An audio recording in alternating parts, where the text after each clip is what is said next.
Best to live, I think. However you do it. Is it?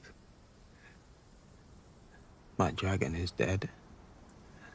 I am burnt and disgusting and alone. And I'm a cripple.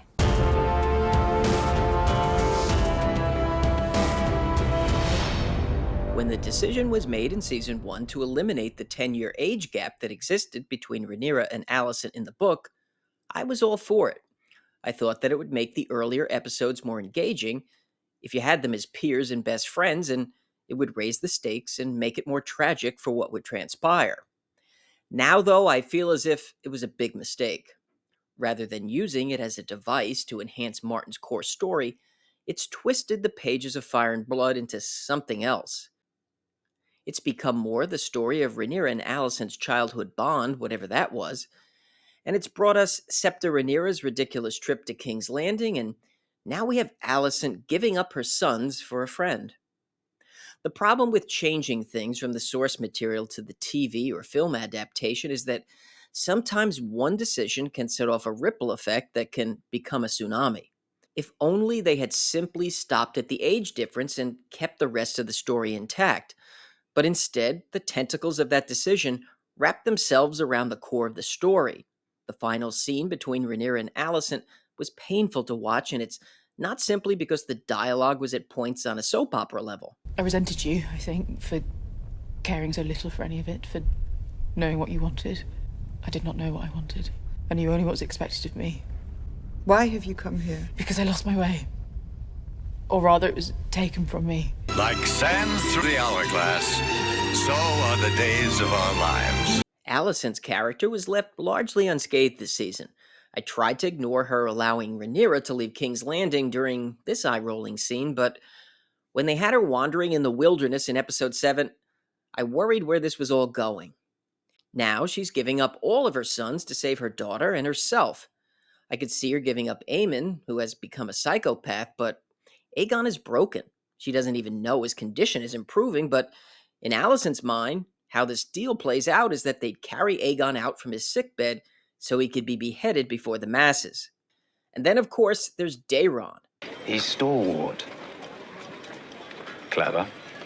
As adept with his loot as he is with his sword. He's kind. He might be kind, but his mother isn't. Besides, he's just a son, so he can die too. Alicent might have sacrificed the unhinged and destructive Aemon to save her other children, but she never would have turned on her entire family, Aegon, Daemon, her brother Gwaine, and the other Hightowers. That's just not the essence of her character, or Martin's story. Instead, what they created is some sort of cheesy fan fiction secret love theme that Condell and Hess cooked up. These people even had Alicent ask Rhaenyra to run off with her. It's just complete trash. The only one left to root for me at this point is Aegon. Having never felt loved by his parents, he was forced to become king when he didn't want to. Then his brother tried to kill him, leaving him burned and crippled. Now his caring mother is offering up her broken son as a sacrifice to her childhood friend so she can live in peace or something. Fortunately, Larys came to the rescue, even though he's doing this mostly for his own selfish motives. Aegon is convinced Sunfire is dead. At this stage, I'm unsure if this is yet another change made or Aegon just assumes his dragon died. While Sunfire is central to the endgame, that hasn't stood in the way of Condell and Hess before. We have a resolution to the Harrenhal mess. The tie-in to Aegon's prophecy is clumsy and unearned. If Daemon's time there had been spent with visions of the North and the White Walkers instead of having sex with his mother, then this would be a fulfilling payoff. Instead, it's just kind of wedged in. And then suddenly, Helaena is part of it too, even though we haven't ever delved into her powers at any depth. In the finale, this previously reserved character is infused with the powers of Professor X and is telling Aemon his future, and she's even in touch with Daemon at Harrenhal. Prophecy and magic are important in the A Song of Ice and Fire world, but you need to write it well, not just suddenly parachute it into the story without any sensible buildup. There was this uncomfortable dinner with the dragon seeds where Ulf's behavior should be a clear sign to anyone present that they shouldn't be entrusting him with a powerful weapon like Silverwing. After not seeing Otto for half the season, we get tossed this image of him in a cage. Then there's Rhaena, who spent the entire episode running around with her mouth open looking for a dragon. She, of course, has abandoned Rhaenyra and Daemon's kids for this idiotic quest. Lady Arryn and the people of Vale kind of forgot to send out someone to search for Rhaena.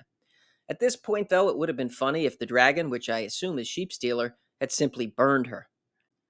In Daemon's vision, we had this low-budget White Walker. It looks like the Tom Brady courtroom sketch artist put this together. We saw Tessarion flying above the High Tower army. Tessarion is Daeron's dragon. This episode didn't feel like a finale either, more like a penultimate one. While seasons don't answer all questions or conflicts, they normally have a flow to them where we have a good idea where we're going. In season 1, it was the lead up to Viserys' death and then the build up to war as a result. This season muddled through inconsequential and contrived conflict and left us in the same place, the cusp of war. It was uneven and unsatisfying, aside from the great spectacle events, some of which didn't even make a lot of sense. George R.R. Martin has distanced himself from Season 2 of House of the Dragon, just as he did with Game of Thrones when they entered Season 5. And that should be an answer for those who defend the deviations from the book and House of the Dragon. Yeah, it was a history as told to the Maesters, but George is the one that knows its intent. We have the series A Knight of the Seven Kingdoms coming in early 2025. Martin is the chief scriptwriter there, so at least we should get the level of writing and storytelling in that one that we saw in the early seasons of Game of Thrones. If you enjoyed this one, make sure to hit the like button. If you're interested in more on House of the Dragon and A Song of Ice and Fire, listen to Caraxes and subscribe. I want to thank everyone for watching, and I'll see you soon.